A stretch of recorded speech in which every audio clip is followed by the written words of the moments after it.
So as many of you know, Knights of the Old Republic is finally getting a remake. The game is the largest cult classic in Star Wars video gaming history, and many KOTOR fans have been waiting years for Disney and Lucasfilm Games to acknowledge the series and finally make it canon. But today, there has been extra news and insight that Star Wars fans might have missed. For many, it could be bad news, and for many others, they might agree with the changes Aspyr are wanting to make to KOTOR. But for those of you who missed the initial news of KOTOR getting a remake, don't worry, we'll quickly cover that in today's video also. But before I jump into it, my question of the day to you guys is, what are you most excited for about this KOTOR remake?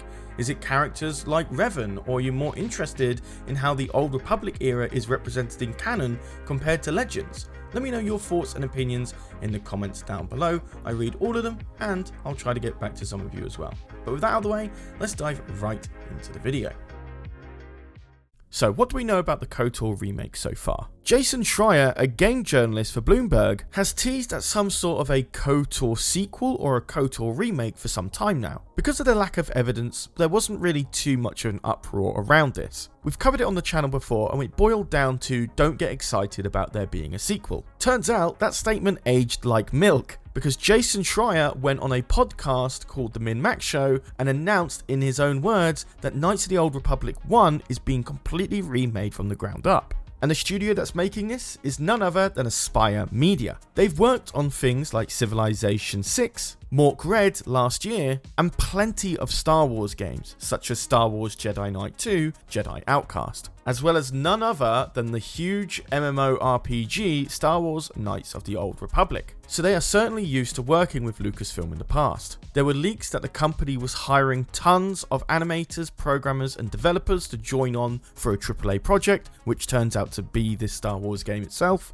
And in fact, most of those hires being ex-BioWare employees. The timing actually makes quite a lot of sense, considering EA has now lost its exclusivity deal on Star Wars games. Jordan Mason, another Star Wars leaker that coincides a lot of his findings with Jason Schreier's, stated that he was actually surprised that EA wasn't involved in his KOTOR remake. Personally, I don't think I am surprised. The Battlefront project took years to undergo, cost way too much money, but was actually a success for EA. So I think an overarching project like Battlefront 1 and 2 tends to just take up way too much development time, and EA isn't going to risk putting out any more on different games. But now that risk is completely gone because we have plenty of other game developers and publishers willing to do Star Wars games like Aspyr Media. So that is the very quick rundown of everything we know about the KOTOR remake. Moving on to the new piece of information we have about the KOTOR remake that not many people are covering right now, is that we're likely seeing the KOTOR remake have very different gameplay styles. For many of you, you're probably already used to the turn-based RPG mechanics of KOTOR, but there are rumors suggesting that the remake will be more action-based. For many players, they may not be thrilled about the direction of development the Aspyr team is supposedly wanting to take the series, because if anyone has played Knights of the Old Republic, it boasts a large, in-depth emphasis on player choice in both action and story. The report comes from Mr. Matty Plays, a YouTuber and insider in Star Wars news. He accurately reported that Aspyr Media was working on this KOTOR remake all the way back in February, as well as cover a lot of exclusive in-game development of the fan-made KOTOR remake project that was shut down 2 years ago. And it was in this report that he also suggested that the gameplay was going to be very different to the original. For those of you who are this far into the video and are actually worried if Aspyr Media is going to mess up this KOTOR remake of sorts, do not fear, because there is 2 games that they worked on that I didn't mention earlier. They themselves worked on the ports of the original KOTOR 1 and 2 for the iOS systems. And for those of you who have not played KOTOR on mobile, Eck gave it a very short review in his coverage on the KOTOR remake, saying it was really well done, the controls were fantastic, and it was a brilliant way to play KOTOR on the go.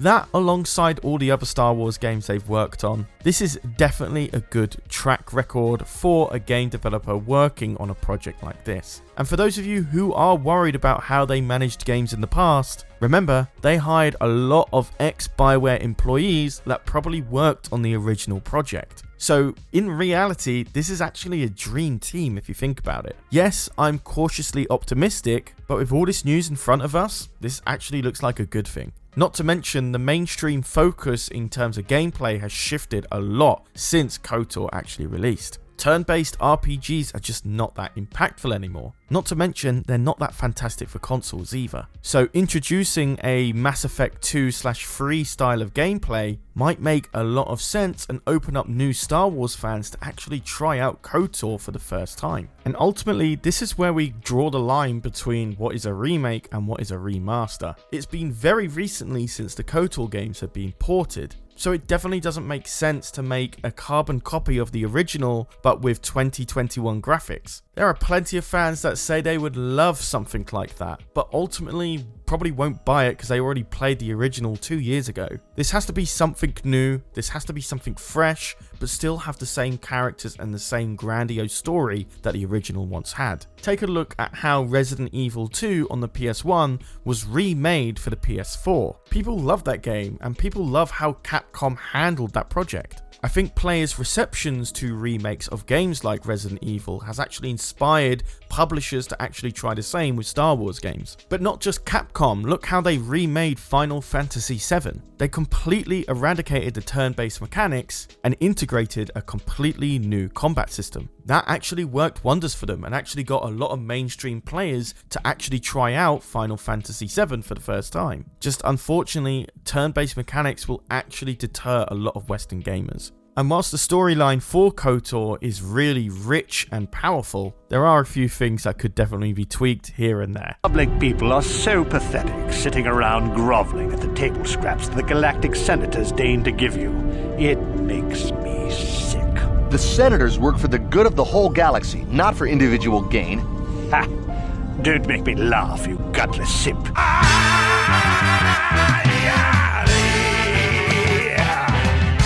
And as much as people will have an uproar about this, the game definitely needs to fit within canon and not for Legends. So I'll be very shocked if we see an identical storyline in this KOTOR remake. Other little tidbits of news is that they're apparently remaking the first game but also incorporating story elements of KOTOR 2 within that project, with the end goal of it reincorporating into actual canon. So don't expect a remake of the first game and then a remake of the second game thereafter. This will be a concoction of both games mixed into one spiritual successor. Yes, that's going to suck for some people, but ultimately I think that's the right decision to do. This needs to be a new experience and not a carbon copy of an old one. So that pretty much wraps up all the new information we have on the KOTOR remake that hopefully will come in the next 2 to 3 years.